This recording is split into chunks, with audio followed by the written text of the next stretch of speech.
We are now joined by the number 5 ranked Garry Tonon, coming off a successful performance over the number 3 ranked former world title challenger, Koyomi Matsushima.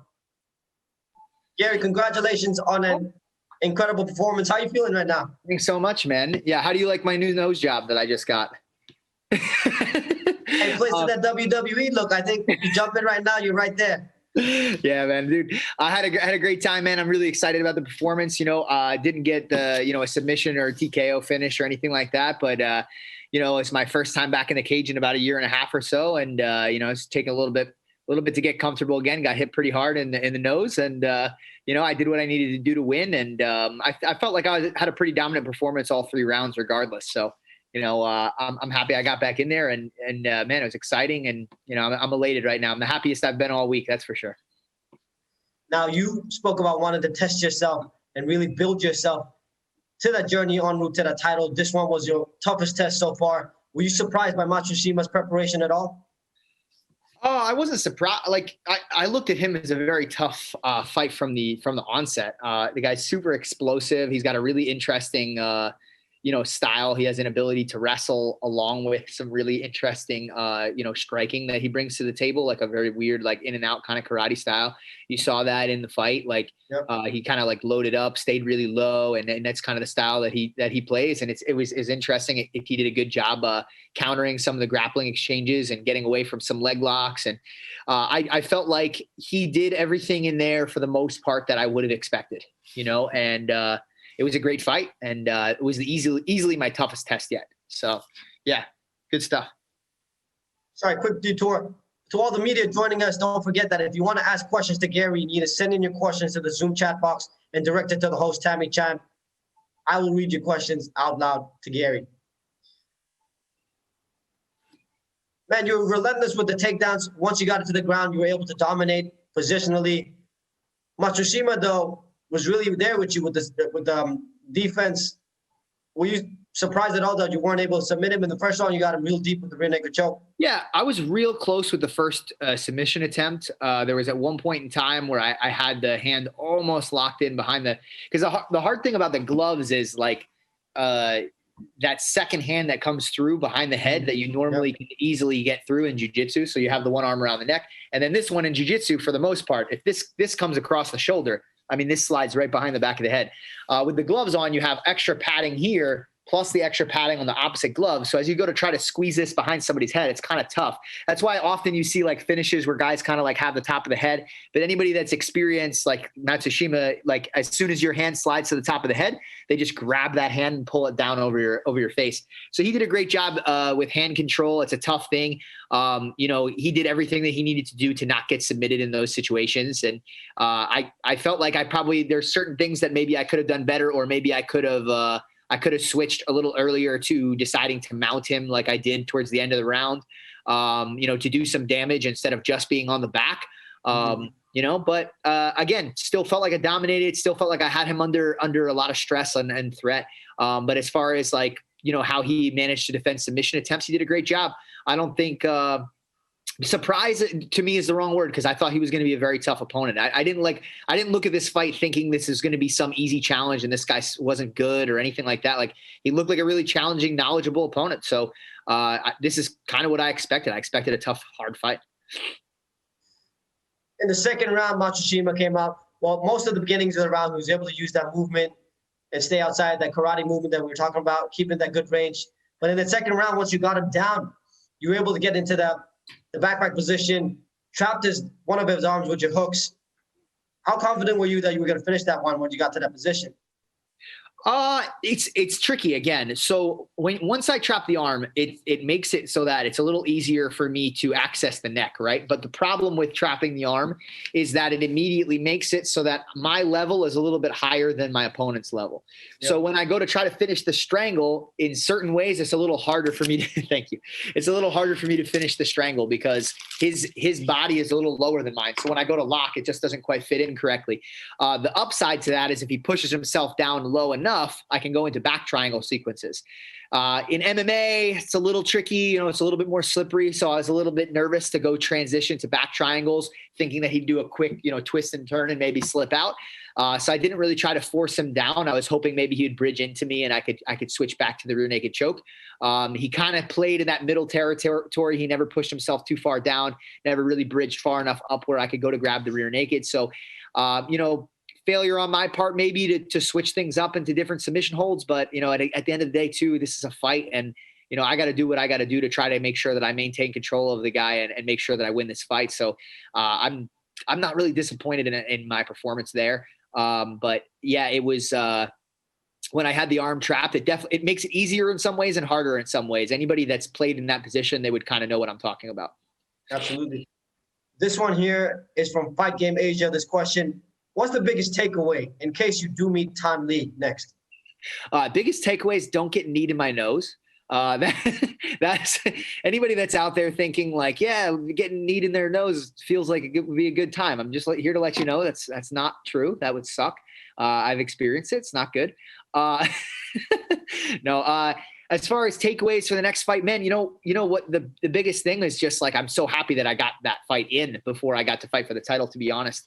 I'm happy that I got another buffer between me and the title. I'm glad that, I got to have this fight so that I could get used to being back in the cage. So it's not that I necessarily experienced something in this fight that I'm like, oh man, I really got to be careful like next fight or anything like that. It's more just like, oh, all right, that's what it feels like to fight with 4-ounce gloves again and have somebody knee me in the face while I'm on the ground, which is, legal in this organization and stuff. And like, just being ready for all that and experiencing it. It's just different than sparring. The same way that anything would be, like just doing the actual thing, experiencing that live opponent that's really trying to hurt you.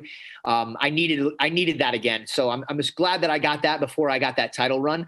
Don Lee's a very different opponent. He does have a little bit of a karate style, but the way he uses is very different. The type of combinations that he puts together is very different. He's a very different fighter. He's a little bit, I feel like a little bit sharper. So it's a different challenge, but I do think that, I do think that if Matsushima is any reflection of, what it would be like to be in there with Don Lee, that I have some pretty good chances because I did very, very well in this fight against Matsushima. So this is a follow-up question from Fight Game Asia. Matsushima hit you with some good shots in there. You got caught a few times. Did he hurt you at all in the fight enough to cause alarm?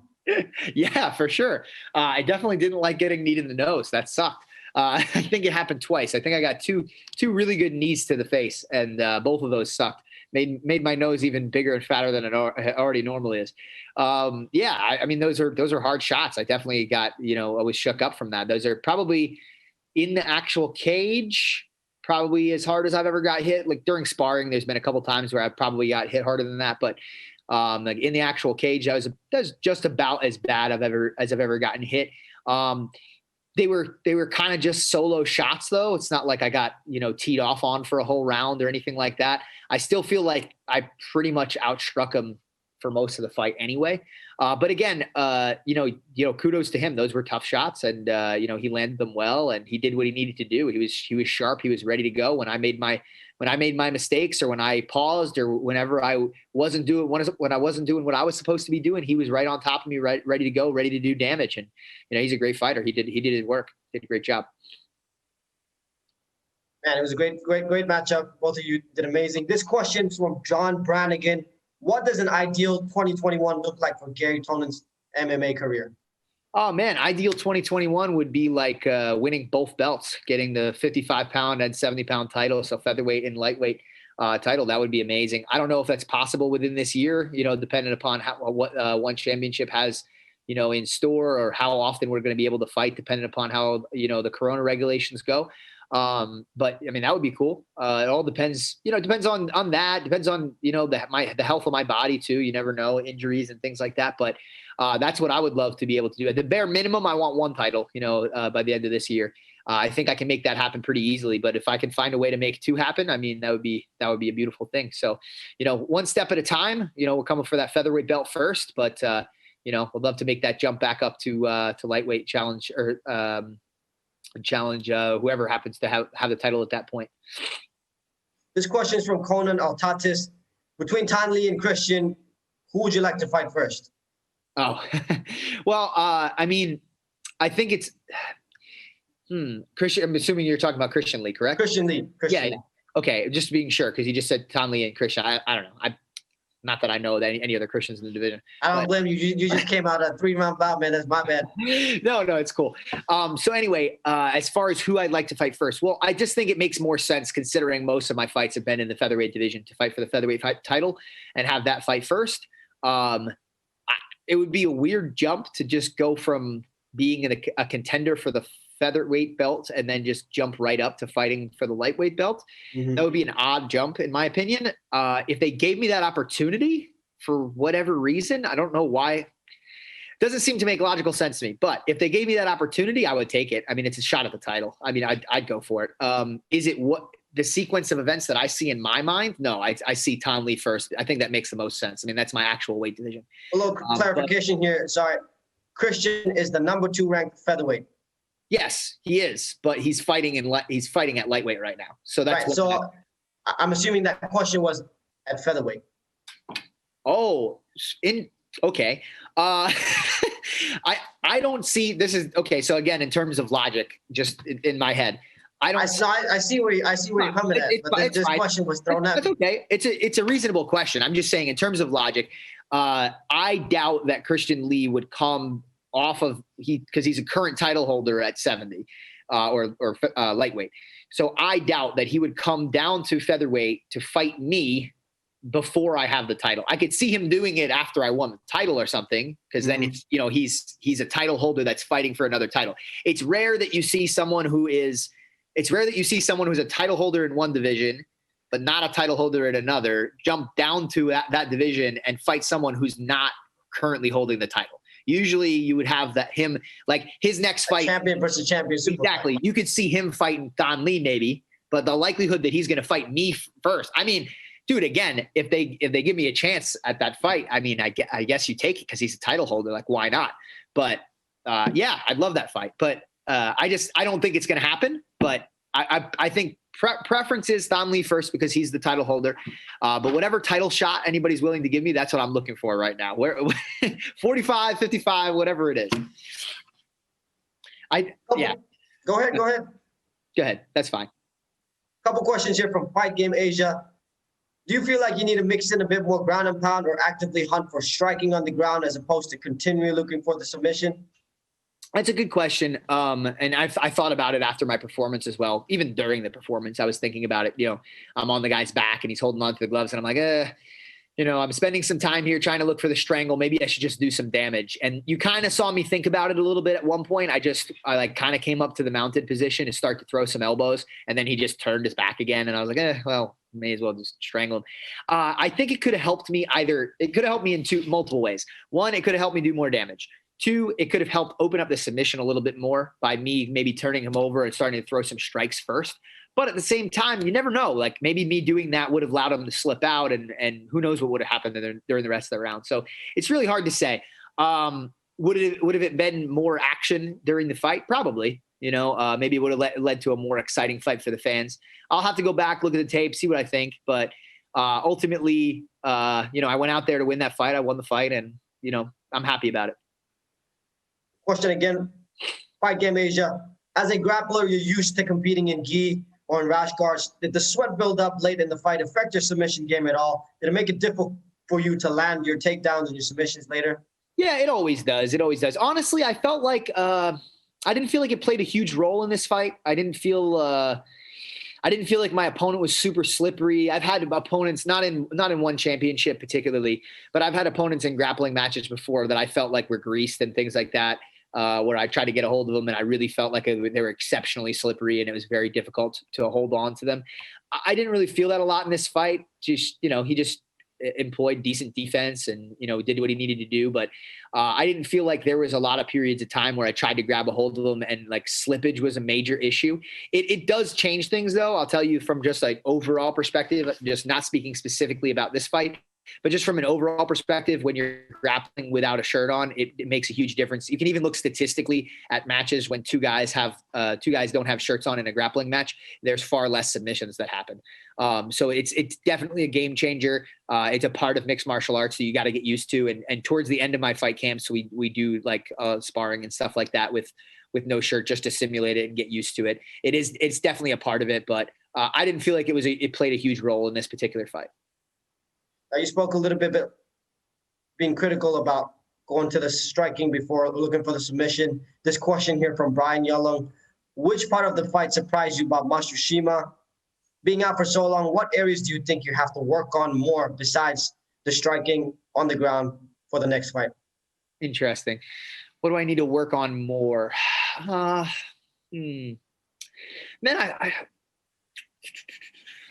it's not like there's anything particular in this fight that I look at and I'm like, oh man, I really screwed that up. I need to do something different there. I didn't feel like that I made like crazy major mistakes. I'll have to go back and like really, really look at it to tell you for sure. I mean, it's one thing being in the middle of the fight. It's hard to get the full picture of exactly what happened because you're in it at the moment. Right. So this might be a question that I'll better answer after I've watched the tape of me fighting to really be able to tell you for sure. I think the one place where I think maybe I could have done a little better, I had one leg entanglement situation where in the third round. Sorry? In the third round? Yeah. I had one leg entanglement situation where I probably could have followed up immediately after the leg entanglement situation and like either got on top or took the back or something. And I kind of like laid there. I probably could have chained that submission together with something a little bit better. I probably could have had a better answer at the very beginning of the fight when I had the initial guillotine as well. I think there was an opportunity there where he postured up.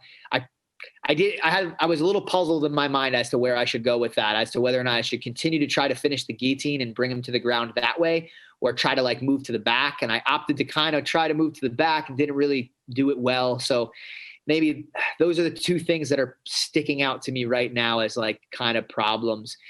Other than that, man, I felt pretty good, man. Overall, felt pretty good. Man, as a spectator, I was really impressed with your third round. You had to stand up a little bit with Matsushima, and you showcased a lot of good movement, lateral movement. On the back foot, you hit him with some counters as well. Were you happy with your stand-up? Were you more comfortable in there, you feel like?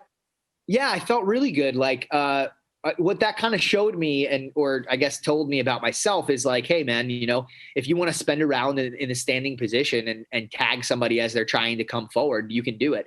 I kind of played the third round similar to the way he was trying to play the rest of the rounds. He was doing a lot of countering. Like it seemed like most of his game plan is like, all right, I'm going to wait for him to come forward and I'm going to try to counter. He was really trying to draw you in, it seemed like. Yeah. So third round, I did the same thing to him and I was very effective at it. Every time he came forward, I was tagging him with different shots and it showed me that I'm capable of doing that, which is, it's kind of a cool thing because I think it shows a lot of my development. I mean, it might not have been as exciting as people maybe wanted it to be, me getting a finish in the third round or anything like that. But I think it tells a lot about, how I'm developing as a fighter and that I just have these different skills because guys, most fighters do not have an ability to fight in different distances. Most fighters are good at kind of like one of those things. I mean, some of the greats, I would say like the greatest fighters probably have those bases covered a little bit better. But often when you look at good fighters, not great, you'll see a guy is really good at the distance. And like, as long as he's able to maintain that distance, he's awesome. But the moment somebody closes the distance is a big problem. Or you'll see somebody that's really, really good at closing distance. And when they close the distance, they're great. But at a distance, they're in danger, right? And I think that I showed during this fight that I'm capable of doing both of those things. I'm capable of closing the distance and doing really well, obviously, in my grappling exchanges. And I'm also capable of keeping distance, keeping a guy away from me and tagging him with shots as he tries to come forward. And being able to fight moving backwards and moving forwards is a really, really important skill to be great at fighting, I think. And to show that this early in my career, I think is a good thing. And speaking about that, one of the greatest to do that, great in all distances, Demetrius Johnson, who was also in the one championship. Absolute GOAT, being effective in all those distances, right? Yes. Question here, who's the toughest submission grappler you faced in your career that you could that you think you could do well against in MMA? Okay, who's the toughest submission grappler I've faced in my career that I believe I'd be able to beat in MMA? Oh, all right. So there's a couple guys I can think of that that stick out that are currently fighting in MMA that I think I would do very well with. I beat them, right? You said? Yep. Somebody I've beat before. Okay, so I was gonna not just beat like somebody you competed against that you think you could do well. Yeah, cool. Because I was about to name Crone, but technically Crone beat me. So in the grappling match, but I believe in an MMA fight I'd be able to beat him. So Crone Gracie is one of them that sticks out to me. I recently fought grappled Davi Ramos. I believe I'd be able to beat him in MMA as well. Trying to think some other guys, Dylan Dennis, AJ Agazarum. There's a bunch of guys out there that are fighting now that had grappling careers that I believe I'd be able to. I think as far as up and coming grapplers in MMA are concerned right now, I think I'd be able to beat pretty much anybody that I've grappled against in my career in a mixed martial arts contest. I'm trying to think if there's another one. Gilbert Burns is probably the most, I would say he's the most famous one that I've competed against in a jiu-jitsu match. Man, that would probably be a really tough MMA fight, but I believe I could beat him because he's very explosive. He hits really hard. So that would be like a really tough fight, but I believe I could beat him there as well. It's hard, man. You know, these guys are in different organizations. I hate making call outs to like guys that are in different organizations because it's like, you know, it's probably not going to happen. And then it's like, you know, all right, I'm talking shit, but like, you know, you can't really make it happen. So, you know, I'm not trying to, you know, bust anybody's chops or anything like that. You asked me a question. That's how I'm going to answer it. But man, I'm very confident in myself. I think those guys are confident in themselves too. They'd probably answer the question the exact same way. So I don't think they'd expect anything less. That's granted.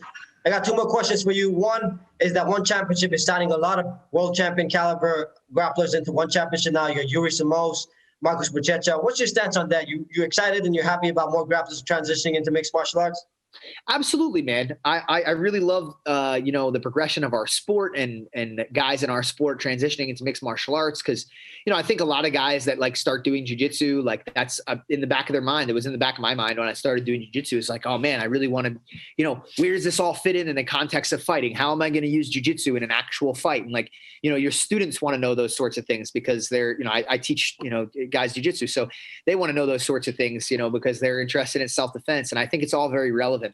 One thing that I will say about these guys that are transitioning into mixed martial arts, it's like I'm happy that they're doing it, but what I really want anybody that's trying to do that to do is just do their due diligence and like take it very seriously, you know.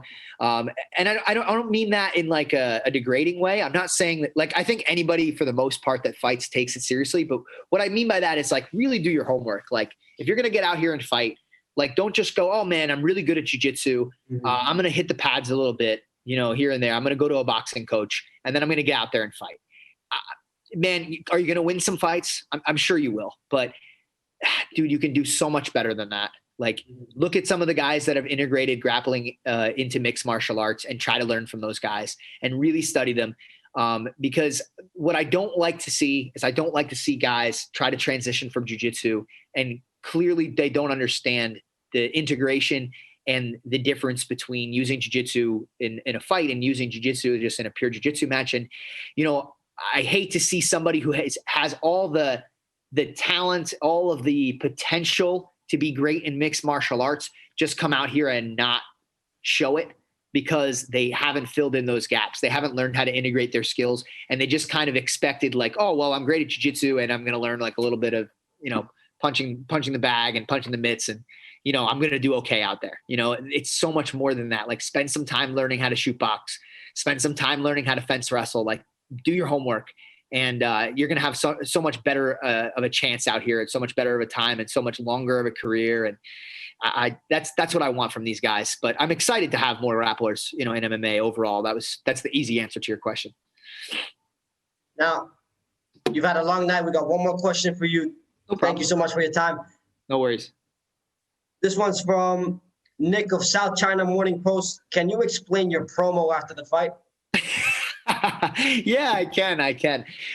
So I'm a big fan. This is a like kind of older movie and like older little like short story tale that was told. But Beowulf was a cool little story that I read when I was a kid in school.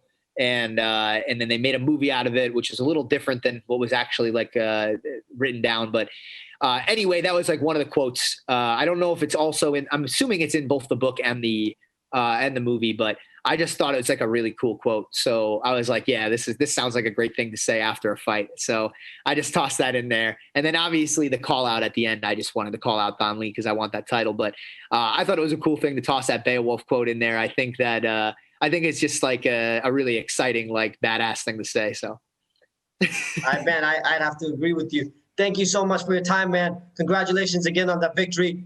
And hopefully the next fight will be the one against Todd Lee. All right, let's do it. Thank you. Appreciate it, man. Yep, no problem. That was Garry Tonon, possibly the next in line for the featherweight world title strap against Tan Lee. That concludes our One Big Bang post-bout interviews. Big thank you to all the media for participating and asking the questions. We really appreciate your time. One Big Bang was a great event, and we'll hope we see you at the next event.